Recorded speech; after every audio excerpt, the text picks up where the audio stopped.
첫 번째 왜 그런데는 MB 관련된 건데요. 지금 뭐 난리가 났어요. 집안에 아들 또 소환이 됐고, 뭐 처음에 형님만 있는 줄 알았더니 뭐 조카 사위까지 지금 싹 다 불려가고 있는데 상당한 혐의가 있습니다. 그러니까 저는 이 뉴스를 접하면서 제가 모 방송에 판모 도라 방송에 지금 출연하고 있잖아요. 다 얘기하고 있어요. 그래요? 모 BM 방송에 정두원 의원하고 같이 출연하고 있는데 정두원 의원께서 경천 동지할 일이 3가지가 있다. 근데 차마 말을 못하겠다. 그렇죠. 이렇게 얘기를 했어요. 그래서 제가 이제 가만히 있으면 안 되잖아요. 그렇죠. 제가 취재를 엮고 쓰시면서 도대체 뭐냐 했더니 가족과 연관이 있고 가족과 돈 문제다. 이렇게까지만 얘기하고 더 이상 얘기를 못했어요. 출연해 보니까 제가 이제 가서 또 이제 확인을 해봐야 돼요. 정두원 의원한테 아마 이 문제이지 않을까 하는 생각이 좀 들더라고요. 사위 문제. 근데 그때 약간의 막 묻는 사람에 따라서 조금씩 다르지만 정두원 의원의 경우에는 사위보다는 부인 얘기를 한 거 아니에요? 부인일 수도 있죠. 뭐 이런 멘트를 한 적이 있어요. 사위하고 장모님이 또 가깝잖아요. 그러니까 어쨌든 지금 뭐 연동되는 것들이 굉장히 많은데 이팔성 전 우리금융지주 회장 얘기는 처음 나왔어요. 네, 처음 나왔죠. 그러니까 일종의 이 리스트는 성완종 리스트하고 비슷해요. 그러니까 메모지가 압수수색 물품에 있었다는 거잖아요. 14억 5천? 14억 5천. 2007년부터 11년까지 14억 5천, 그리고 8억. 그러니까 22억 5천만 원. 그렇죠. 이것이 이제 뇌물성이라면 이거 하나만으로도 단일건으로도 징역 10년 이상 건수에 해당됩니다. 근데 이팔성 전 부회장은 이걸 왜 가지고 있었을까요? 근데 이팔성 전 회장이 누구냐? 뭐 어떤 사람이냐? 고려대 동문이고 2년 후배라는 거 아니에요? 그리고 이명박 대선 캠프에 경제특보를 했다는 사람이고 또 시중에는 뭐 금융계 4대 천왕 중에 하나다. 뭐 이렇게까지 지금 이야기들이 오고 가고 있는데 자본주의 사회에서 공짜는 없습니다. 무언가 주고받지 않았을까 하는 것이 합리적 의심이겠죠. 예를 들어서 어떤 걸 주고받았을까요? 그러니까 지금 검찰의 의심은 이팔성 씨가 자기 인사청탁 그 용으로 돈을 갖다 주고 그 무슨 뭐죠? 우리금융 그 회장 그걸 한 거 아니냐 이렇게 좀 강하게 의심했다는 보도들이 많이 나오고 있죠. 그러니까 지금 보면 꼬리표가 없는 돈이 없고 그리고 대가 없는 돈이 없다. 이건 100% 뇌물이다. 이유 없는 무덤도 없습니다. 이유 없는 무덤도 없다.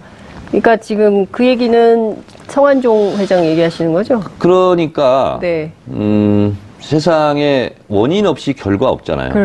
그렇잖아요. 뿌리 없이 열매도 없고 조상 없이 그 후손들도 없잖아요. 반드시 일이라는 게 연관성이 있는 거죠. 그러니까 자본주의 사회에서 돈이 오고 갔다는 것은 이게 자선 사업한 것은 아니다.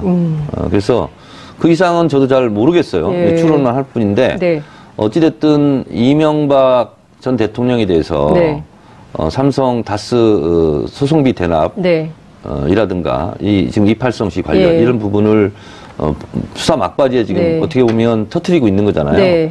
그렇게 봤을 때 이명박 전 대통령에 대한 검찰 소환이 매우 임박했다. 그리고 이제 아들 이시영까지 지금 평창올림픽 폐막식 날 바로 소환 조사했기 때문에 이 시대 참 예언인으로서 예언합니다. 소환 날짜는 3월 10일. 3월 10일? 틀리면 어떡하죠? 전후가 되지 않을까. 전후가 되지 않을까. 이렇게 생각하는데 그 이유는요. 2년 전에 제가 3월 10일 날 컷오프가 됐어요. 제가 보기에는 아무런 상관이 없는데. 근데 그 1년 후에 제 컷오프 된 날, 1주년 날 박근혜 전 대통령이 헌재에서 컷오프 됐어요. 그러네. 진짜 파면 선고 받은 날이 3월 10일이에요. 1년이 곧 다가오고 있습니다. 그렇습니다. 그래서 정청래 컷오프 2주년 기념으로 이명박 전 대통령이 검찰 소환 조사를 받지 않을까? 아, 검찰 소환 조사를 받을 거다. 네. 전후로. 이렇게 살짝 이렇게 피해가면서 또 아닐 수도 있으니까. 검찰 여러분들께서 이 방송을 보시면 협조해 주시기 바랍니다. 될 수 있으면 3월 맞게. 9일이나 10일 날 하지, 10일 날 하지 말고 3월 10일. 10일 정도 해주라. 근데 그날이 하필이면 토요일이에요, 또. 토요일이에요? 토요일에 일하면 안 되는데 근로시간 단축돼서. 그러면 3월 9일이나 8일 아니면 12일 이렇게 3월 10일 전후가 되지 않을까. 근데 저는 예상을 해봅니다. 네, 이상주 전무, 삼성그룹의 이상주 전무가 이명박 전 대통령의 사위인데, 맞사위인데, 이 사람 그거 아니다. 뭐 대제신문을 요구하고 있어요. 사실관계를 부인을 하고 있는데, 왜 그런다고 보세요? 왜 그러는 거예요, 이 사람? 이 정도까지 증거가 나왔는데도 아니다. 이거 왜 그러는 거죠? 이명박 전 대통령의 조카. 이상은 회장의 이동영. 아들 이동영 씨가 검찰 동부지검에 출두할 때 우리 아버지 것으로 알고 있다. 이렇게 얘기했잖아요. 맞아요. 우리 아버지 거면 아버지 거고 아니면 아닌 거지. 우리 아버지 거로 알고 있다. 그러다가 나중에 우리 아버지 거 아니다 그랬잖아요. 응? 우리 아저씨 거다.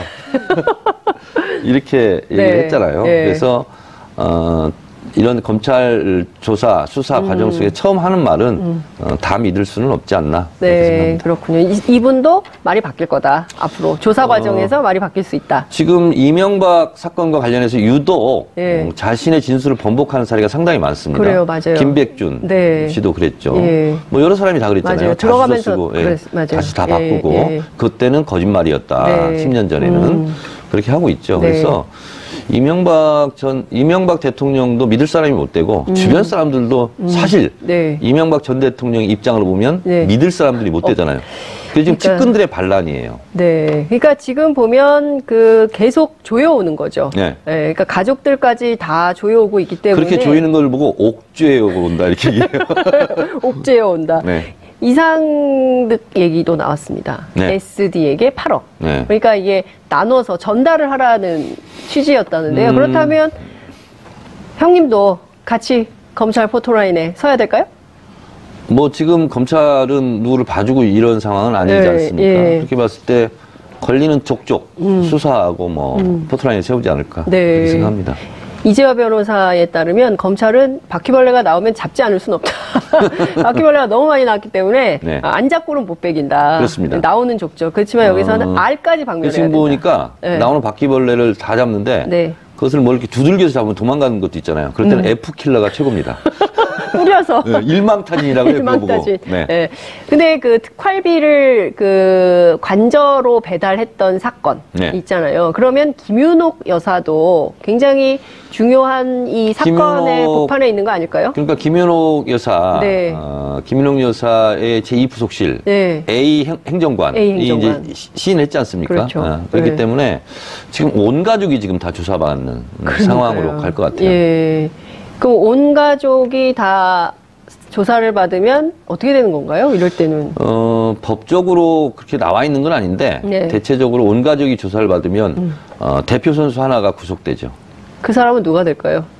당연히 아버지이자 남편인 이명박 전 대통령이지 않을까요? 그리고 나머지는 원래 그렇게 해서 되는 건지는 모르는데 지금까지 우리 또 법감정이나 국민정서상 대체적으로 불구속을 하죠. 나머지 아들이나 부인이나 이런 경우. 그러니까요. 근데 지금 보면 이 정경유착이잖아요. 박근혜 정부도 마찬가지고 또 이명박 정부도 마찬가지고 어찌 보면 민주정부 10년간 다 정리됐을 거라고 생각했던 정경유착이 아주 그냥 다시 또 활화산이 되어서 다양한 방법으로 하고 있는 거예요. 그래서 지금 어제 그제 나온 얘기는 이제 제2롯데월드를 아예 기획을 했다는 거 아니겠어요? 청와대가? 그러니까 김대중 노무현 대통령 민주정부 10년 동안 끊어졌던 부패의 사슬들이 이명박근혜 정권 때 부활한 거죠. 과거 회기로 가면서 그랬던 것이고 지금 이제 방금 얘기하셨던 제2롯데월드 같은 경우는 아무리 봐도 이 청와대에서 이게 영업을 한 거라고밖에 할 수 없는 거죠. 제2롯데월드는 청와대 영업이다. 청와대에서 오히려 막 안달복달하면서 이번이 마지막 기회다. 그리고 엔화를 동원하면 돈이 얼마가 절약된다. 뭐 그리고 신격호 회장 얘기. 신격호 회장이 네, 뭐 마지막 죽기 전에 명물을 세우고 싶다. 그리고 나이가 88세다 지금. 시간이 얼마 없다. 뭐 그러면서 고도 제한도 좀 풀리는 거라든가 그 비행장 각도 이렇게 틀리는 것은 이러이런 논리로 적극적으로 전부처에서 나서서 대응해라. 이런 거잖아요. 근데 저는 이런 홍보 회사를 본 적이 없어요. 이렇게까지 이런 홍보 회사 디테일하게 홍보 논리까지 다 해준 이런 에이전시는 없었어요. 청와대는 홍보 회사였다? 청와대는 롯데월드. 홍보 회사. 홍보 회사. 예. 근데 홍보 회사는 보통 이렇게 리베이트를 받지 않습니까? 홍보의 대가로. 아, 대가로 뇌물을 받았다. 허가의 대가, 홍보의 대가, 홍보 에이전시, 홍보 대행사를 지금 마치 청와대에서 한 것처럼 돼 있잖아요. 그럼 이것도 뭔가 수상하다. 네. 그러면 이것도 우리가 보통 영어로 얘기하잖아요. 기브 앤 테이크 얘기하는데 기브 앤 그 다음에 아무것도 없어. 좀 이상해 이건. 네. 반드시 테이크. 기브 앤드 다음에는 반드시 테이크다. 네, 테이크다. 테이크가 뭐였는지 이것도 검찰이 적극적으로 밝혀야 된다. 네, 어떤 테이크가 있었을까요? 뭘 줬을까요? 저는 추론합니다. 추론. 리베이트가 있지 않았을까라고 저는 추론합니다. 어떤 정도의 리베이트일지는 진짜. 근데 이제 이명박 대통령이 굉장히 깨알같이 꼼꼼한 성격이잖아요. 그래서 제가 봤을 때는 그냥 무슨 구세군 자선사업 하듯이 롯데월드를 이렇게 안달복달하면서 노심초사 발을 동동 구르면서 허가를 못 내줘서 안달하는 경우는 반드시 뭔가 있지 않았을까 이런 생각입니다. 근데 이 와중에 그 김영철 노동당 부위원장이 왔잖아요. 평창 폐막식에 참석하려고 때 맞춰서 천안함을 가보거든요. 이명박 전 대통령이. 천안함 폭침 주범에게 국빈 대접을 하는 이 나라의 현실이 부끄럽게 느껴진다. 이런 입장을 밝혔습니다. 일단 왜 갔을까요? 왜 그런 거예요? 이명박 전 대통령. 이런 거죠. 본인의 부정부패 이런 것으로 전선을 치는 것이 아니라 대북관계. 보수여 일어나라. 태극기 들고 우리 집 앞으로 와라. 나는 이렇게 나를 보호해라. 국가를 보위하고 북한과 맞서 싸우고 평창 올림픽도 이렇게 유치했는데 나를 정치 보복하려고 그런다. 태극기 부대요. 이제 박근혜한테는 그만 가라. 나한테 와라. 이런 거고 SOS 뭐 신호겠죠. 그런데 본인이 제2롯데월드에서 보듯이 국가 안보의 문제를 제2롯데월드에 어떻게 보면 허가를 내준 거 아닙니까? 그렇죠. 안보를 생각한다면 그렇게 하면 안 되죠. 그 안보를 생각하면 그렇게 하면 안 되는데 빼먹을 건 빼먹고 또 안보 코스프레라고 해야 되나요? 그러니까 이명박 대통령이 실제로 안보는 안 보이는 거예요. 안보는 안 보이고 보인다. 눈앞에 이속만 지금 챙기지 않았을까 그런 생각이 듭니다. 아까 이제 3월 10일 전후라고 예언을 하셨는데 이명박 전 대통령이 검찰 포토라인에 섰을 때 어떤 말을 할까요? 저는 이렇게 생각합니다. 이제 뭐 전두환 전 대통령도 노태우 대통령도 법정에서 최후 진술에서 그런 얘기를 했어요. 본인의 부패, 부정부패 이런 것을 얘기한 것이 아니라 노태우 대통령인가 전두환 대통령인가 이렇게 얘기했어요. 과거는 평가는 할 수 있으나 심판의 대상이 아니다. 이런 말을 했거든요. 최후 진술로. 무슨 말이에요? 그러니까 뭐냐면 심판의 대상이 아니라 정치 보복이라 이거죠. 김영삼 대통령 때 이제 두 사람을 집어넣은 건데 마찬가지로 이명박 대통령은 자기가 전직 대통령이고 현직 권력, 전직 대통령이 전직 대통령을 이렇게까지 탈탈 털어서 감옥에 넣는 것은 부당하다. 이런 것을 항변할 것 같아요. 근데 이제 좀 참 예언인이기도 하고 그러니까 한번 그 이명박 전 대통령에게 영상 편지를 좀 띄우시면 어때요? 이런 얘기를 좀 해라. 전직 대통령답게 MB 포토라인에서 이 얘기를 하시라. 두 가지 그러면 버전을 지금 할게요. 딱. 이명박입니다. 저 잘못한 거 없습니다. 저는 대통령으로서의 임무에 충실했을 뿐입니다. 제가 한 업무에 대해서 찬반이 있을 수는 있으나 이렇게 사법 처리의 대상이라고는 생각하지 않습니다. 제가 한 일은 역사가 평가해 줄 것입니다. 국민 여러분을 믿습니다. 라고 할 거다. 라고 할 거. 근데 예. 이렇게 하지 마시고 예. 어떻게 해야 된다. 이렇게 해주셨으면 좋겠어요. 네. 이유 여하를 떠나서 국민 여러분 죄송합니다. 제 주변에서 일어났던 모든 불법적인 일은 다 제 책임입니다. 제 부하들은 너그럽게 이해해 주시고 모든 죄는 제가 다 달게 받겠습니다. 라고 할까요? 그렇게 했으면 좋겠어요. 네. 근데 현실은 어떻게 현실은 될까요? 앞에 한 거 있잖아요. 그러니까요. 네. 어찌됐든 지금 그 검찰 소환을 눈앞에 두고 있고 진짜 또 너무 많은 그 사실관계들이 확인이 됐어요. 근데 이 말했는데 자꾸 이렇게 코가 간지러운지 모르겠네. 네, 여기가 좀 먼지가 많아가지고. 아, 그래? 미세먼지 좀 어떻게 해결을 해야 되나? 교통방송 사장님, 저기 스튜디오 환경을 좀 개선해 주시기 바랍니다. 이거 미세먼지가 많대요. 그러니까요. 근데 확실히 의원님 오시니까 댓글이 굉장히 많은데요. 월요일 2시 40분부터 3시 20분에 나오신다고요? 챙겨올게요. MB와 형님, 아들, 부인, 조카, 사위, 경천 동지 밝혀지는군요. 이팔성 금융계의 4대 천왕 웃기네요. 주는 게 있으니 받았겠죠? 결론은 모두 가족이 돈에 연관이 있다는 것이군요. MB 리스트. 정천래 님이 장윤선을 살리네. 롯데월드 빌딩 안 세우면 나라가 망하나요? MB가 대통령 때 이렇게나 국가를 내세워 사익을 취했군요. 와, 이런 의견들이 마구 쏟아지고 있습니다. 네. 박근혜의 왜 그런데? 네. 를 좀 여쭈겠습니다. 어제 검찰이 징역 30년을 구형을 했어요. 네. 1185억 원의 벌금. 네. 가진 돈은 이렇게 많은데 벌금이 너무 많은 거 아니냐. 차라리 사형 하지 그랬냐라고 자유한국당이 또 비판을 했습니다. 네네. 어떻게 보십니까? 저는 무기징역 정도가 네. 구형으로 나올 것 같다는 생각이 들었었는데 네. 이 지금 18가지 혐의뿐만 아니라 네. 국정원 특활비 등이 이제 오늘부터 다시 재판이 시작되지 않습니까? 네. 그렇게 봤을 때 이런 것이 다 병합이 됐으면 무기징역이 네. 구형되지 않았을까 이렇게 네. 생각이 드는데 네. 어쨌든 30년 구형은 법정 최고형입니다. 유기징역으로서. 네. 그렇게 봤을 때 이것도 먼저 예언을 한다면 예. 1심 선고는 25년 정도가 나올 것 같고요. 1심, 예. 네. 왜냐하면 최순실과 겹치는 그렇죠. 공동 혐의, 네. 공범, 주범 관계가 11개 정도 그렇죠. 되죠.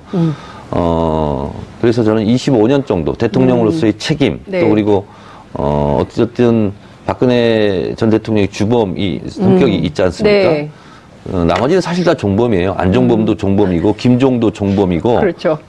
그런데 최순실만 공범이고 그렇죠. 이렇게 봤을 때 그것보다는 더 위에 있다고 이제 보는 거죠. 네. 그렇게 봤을 때 전화가 왔어요? 예. 이제 생방송 중에 좀 이따 전화할게요. 생방송 중에 전화하시면 안 되고요. 예. 그거는 25년 정도 나올 것 같은데 네. 저는 25년이 나오는 것은 최순실 재판과 비교해 네. 봤을 때 그런 건데 네. 저는 기본적으로 최순실 재판에서 네. 삼성 관련 부분에 대해서 1심이든 2심이든 네. 저는 불만족스럽고 불만입니다. 네. 왜냐하면 삼성과 관련 부분이 대체적으로 다 유죄로 지금 네. 나야 되는데 무죄 판결되지 않았습니까? 그렇죠. 경영권 승계가 현안이 아니었다는 등 뭐 2심에서는 정영식 판사 네. 그런 좀 얼토당토하는 지금 판결을 내린 상태고 네. 그리고 최순실 1심 관련해서도 네. 삼성 부분은 대부분 좀 빠져나갔어요. 맞아요. 그리고 네. 이재용 삼성 부회장도 완전히 면죄부를 줬고 네. 그렇게 봤을 때 지금 18가지 혐의 중에서 네. 삼성 관련 부분은 네. 무죄될 가능성이 좀 있죠. 안타깝게도. 네. 네. 그래서 왜 이상하게 미르 KG된 삼성, 네. 동계 영재 스포츠센터 네. 이 부분만 지금 무죄냐라는 거죠. 그렇죠. 그런데 이제 삼성 이재용 재판과 최순실 재판이 사실 네. 이제 물고 물리는 바늘과 실과의 관계인데 삼성 이재용과 박근혜 전 대통령과는 사실은 톰과 제리 관계예요. 톰과 제리? 예, 톰과 제리. 네. 왜냐하면 이재용 부회장은 박근혜 대통령의 강요에 의해서 어쩔 수 없이 삼성 이재용도 피해자다. 네. 이런 회귀한 논리를 들이댔어요. 그렇죠. 그러면 삼성 이재용 부회장이 집행유예를 받고 풀려난 것은 네. 그만큼 박근혜 전 대통령의 강요죄가 성립이 된다는 거죠. 뇌물죄. 네. 그렇게 봤을 때 삼성 이재용 부회장이 집행유예를 풀려났을 때 태극기 드신 분들이 가서 막 환영하고 박수 친 것은 네. 자기 눈을 찌르는 행위예요. 그러면 박근혜 대통령은 더 중형일 가능성이 높은 거잖아요. 그렇죠. 그러면 그거에 대해서 항의를 해야 되거든. 근데 이분들이 네. 번지수를 잘못 집었어. 그래서 이재용은 왜 풀어주냐. 이렇게 항의를 했는 게 맞는 거죠. 네. 항의를 하는 것이. 근데 이제 이재용 삼성 부회장이 집행유예를 풀려나고 한 부분은 역으로 보면 박근혜 전 대통령은 강요죄가 더 엄중하게 물어질 가능성이 있다. 에이. 이렇게 본다면 그래서 여러 가지 봤을 때 25년 정도가 나오지 않을까? 그 재판에 계속 불출석했잖아요. 네. 지금 이 순간 30년형을 선고받은 네. 박근혜 전 대통령이 감옥 안에서 이 소식을 들었을 텐데 무슨 생각하고 있을까요? 그러니까 지금 뭐 조윤선 전 장관의 경우에는 뭐 징역사리에 적응을 잘 못해가지고 뭐 귤만 먹었다 이런 얘기도 있었는데 나왔다가 또 들어간 상황이고요. 그리고 그러니까 감옥살이를 제가 해본 네. 서울구치소 선배로서 경험담을 얘기하자면 서울구치소에 언제 갔다 오셨어요? 저는 88년도에 한 번 갔었고요. 88년도에. 89년도에 또 한 번 갔었고요. 왜 이렇게 자주 가셨어요? 제가 서울구치소 옥중투쟁위원장 출신인데요. 네? 그래서 구조를 다 알아요. 제가 많이 돌아다녀봐가지고. 그런데 네. 1, 2, 3방이 독방이고요. 네. 그다음에 한 15방인가? 네. 홍kop방이에요. 네. 근데 이제 그 남사 얘기하는 거죠? 남사. 여사도 네. 똑같아요. 여사도 똑같아요? 네. 근데 이제 박근혜 전 대통령은 일반 사동은 아닌 것 같아요. 네. 그 특별, 미군들이 있던 특별 뭐 사동 같은데 어찌됐든 감옥에 있으면 제일 힘든 것이 네. 석방 되려다가 다시 추가 떠가지고 징역이 못 나가는 경우 이런 경우가 힘들고요. 네. 또 막 특사를 쪼아요. 쫀다고 그래요. 징역 용어로. 네. 특사를 막 기대하다가 특사가 네. 전문 용어로 네. 는 나가리. 네. 일반 용어는 무산이 됐을 네. 때 네. 굉장히 힘들어요. 그리고 심적으로. 그렇습니다. 네. 더군다나 석방됐다가 다시 들어오는 것은 더더욱 힘들어요. 네. 그래서 그런 징역 보고 네. 꼽징역이라고 합니다. 네? 꼽징역. 꼽징역? 꼽배기로 힘들다. 아, 곱. 네. 네. 곱배기. 네, 곱배기로 힘들다. 네. 꼽징역. 네. 곱징역인데 네. 세게 발음해서 꼽징역 그런 거고요. 네. 그리고 이제 징역이 잘 풀린다고 그래요. 네. 그리고 뭐 징역도 이제 덜 받고 그걸 보고 꽃징역이라고 그럽니다. 플라워. 꽃. 네. 근데 이제 조윤선 전 장관 같은 경우는 지금 꼽징역을 살고 있죠. 꼽징역을 살고 있고. 박근혜 전 대통령도 굉장히 괴로울 거고. 그렇습니다. 그러니까요. 지금 그 나가기는 어려워졌다. 그렇습니다. 그러니까 왜냐하면 사실상 이게 종신형 나이를 생각하면. 그렇죠. 그러니까 대법원 양형위원회에서 네. 감경 요소가 있어요. 감경. 네. 네. 감경 요소는 뭐냐면 반성하고 사과하고 뉘우치고 그리고 재판받는 태도가 좋고 네. 이럴 때는 이제 징역을 좀 감해주는 게 있거든요. 근데 지금 재판받는 태도가 전혀 그 감경 요소가 없고요. 가중 요소만 있어요 지금. 가중 요소만. 네. 그래서 고위공무원이 뭐 뇌물을 주고받았다거나 강요했다거나 뭐 이런 거 있잖아요. 직위를 이용해서 뭐 직권을 남용했다거나 이런 부분은 가중 요소예요.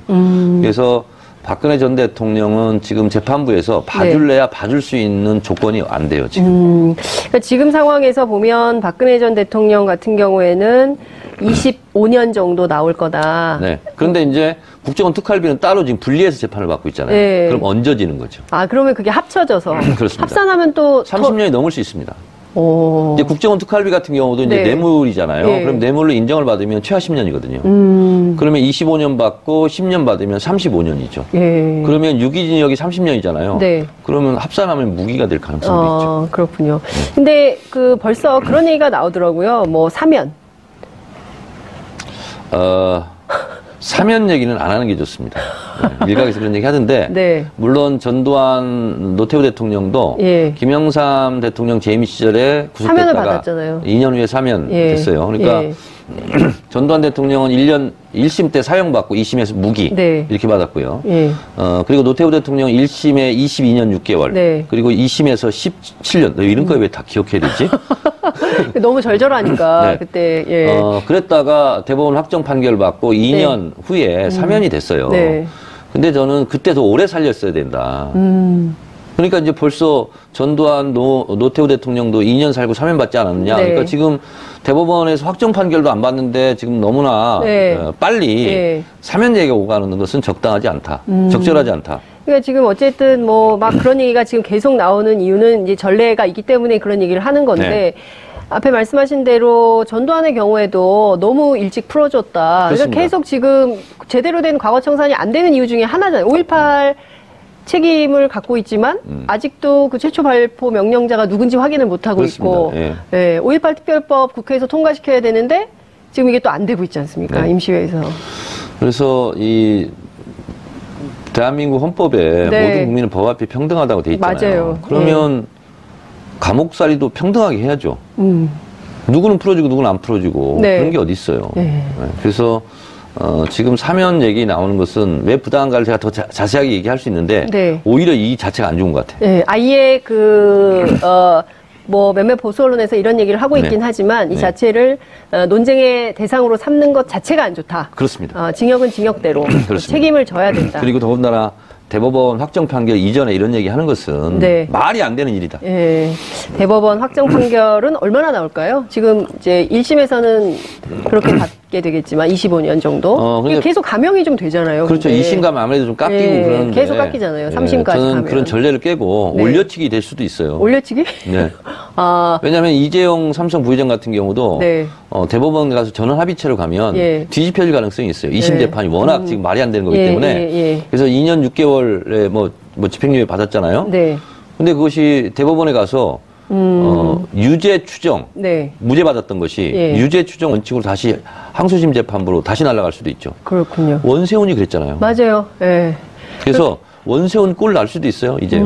그러니까 저는 워낙 어이없기 때문에 이게 지금 너무나 속속들이 잘못된 판결이라는 것이 백일화에 드러나고 있기 때문에 대법에서 이게 바뀌어야 우리가 정상국가다 이렇게 판단할 수 있지 않습니까? 그렇습니까? 안 그러면 계속 사법개혁 요구가 더 커질 것 같아요. 원세훈 전 국정원장 같은 경우 이거잖아요. 뭐 사법부 블랙리스트 거기서 나왔지만 2심 재판에서 선거법 위반도 된다. 근데 국정원법 구조하고 선거법 구조가 똑같아요. 국정원이 정치 개입을 하면 안 된다는 것이 공교롭게도 선거법에도 구조고요. 국정원법에도 구조예요. 똑같은 내용이에요. 문구가.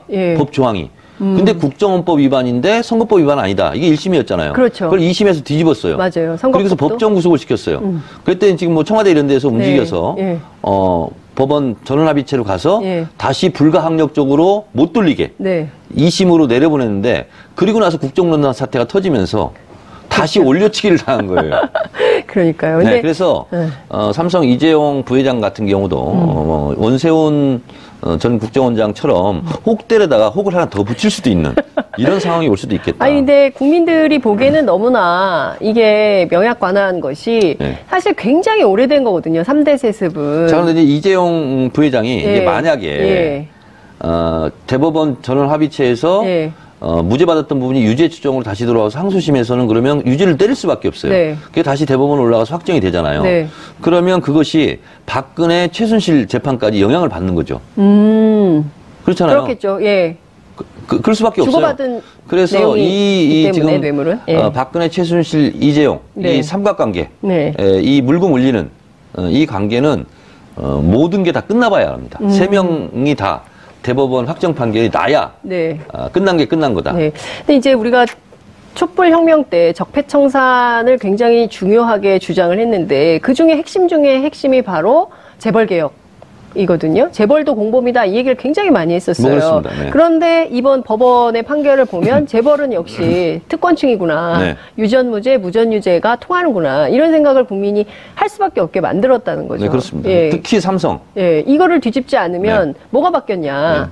삼성 이재용 부회장의 2심 재판이 있자 이 교통방송을 제외하고는 TBS 교통방송을 제외하고는 삼성 광고를 받는 모든 언론사들이 이재용 구하기 나서서 열심히 했던 그런 기억이 납니다. 자본 권력으로부터 독립이 되는 언론이 정말 중요한 거거든요. 그렇습니다. 그런 측면에서 TBS는 참 잘하고 있죠.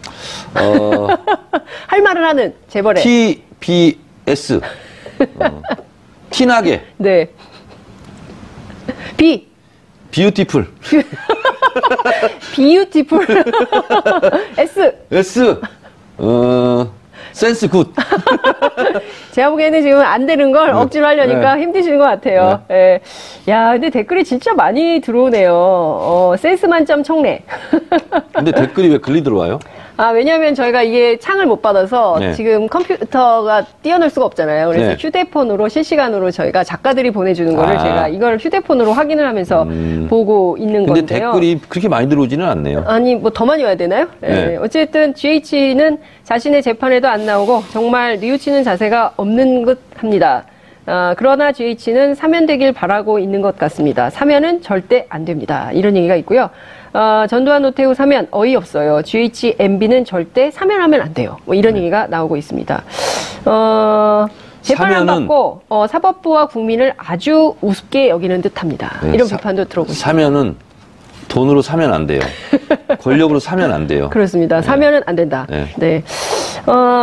지금 전국적으로 대한민국의 미투 운동이 전개되고 있습니다. 특히 이제 문재인 대통령께서 수사 가이드라인도 얘기를 하셨어요. 엄벌해야 된다. 그리고 이제 실제로 부처마다 문화부 같은 경우에는 문화계 내부에 그리고 여성부도 이제 신고센터를 개설을 한다는 건데요. 이 운동은 좀 의원님 어떻게 보세요? 어제 JTBC 엄지영 씨 나와서 인터뷰하는 거 봤거든요. 본인도 이제 복받쳐서 많이 우시고 그러던데 저도 많이 울었어요 어제. 근데 정말 나쁜 사람들이라고 생각해요 저는. 이 권력과 위계 질서 뭐 이런 걸 이용해서 저는 이것은 사람으로 대접하지 않는 거다. 하나 인격체로 대접하지 않는 거다 이렇게 생각을 해서. 지금 모처럼 만에 이 미투 분위기가, 지금, 요번에 불길처럼 지금 번져가고 있는데, 저는 지나간 과거를 어떻게 돌리겠냐, 이런 관점이 아니라, 다시는 이런 일이 일어나지 않도록 모든, 남성들이, 좀 조심할 수 있고, 항상 염두에 머릿속에 두고, 이렇게, 항상 이렇게, 염두에 두면서 이렇게 언행을 할 수 있도록 하는 계기를 마련했으면 좋겠다 이런 생각이 들고 그래서 저는 우리가 흔히 이제 2차 피해 뭐 이런 얘기를 하지 않습니까? 그래서 제가 이제 판도라에서도 제가 말씀을 드렸는데 명예훼손은 허위사실만 처벌받는 게 아닙니다. 현행법으로는 사실을 말해도 처벌을 받거든요. 그래서 사실적시에 의한 명예훼손 부분을 좀 손볼 필요가 있겠다. 그래서 자유롭게 이렇게 미투 운동을 할 수 있는 분위기를 법과 제도적으로 마련해 주는 게 좋겠다는 생각입니다. 여성이나 남성이나 똑같습니다. 이게 성범죄와 관련해서는 그 누구도 자유로울 수 없기 때문에 상관없이 지위고하 여성 남성 상관없이 성범죄는 절대 이런 분위기를 틈타서 말씀드리겠습니다. 청와대 게시판에 김어준 씨 뭐 얘기했지 않습니까? 허위 사실을 밝혔는데 알겠습니다. 이런 것도 됩니다. 잘 옥석을 구분했으면 좋겠습니다. 감사합니다, 의원님. 다음 주에 뵙겠습니다. 2월 28일 수요일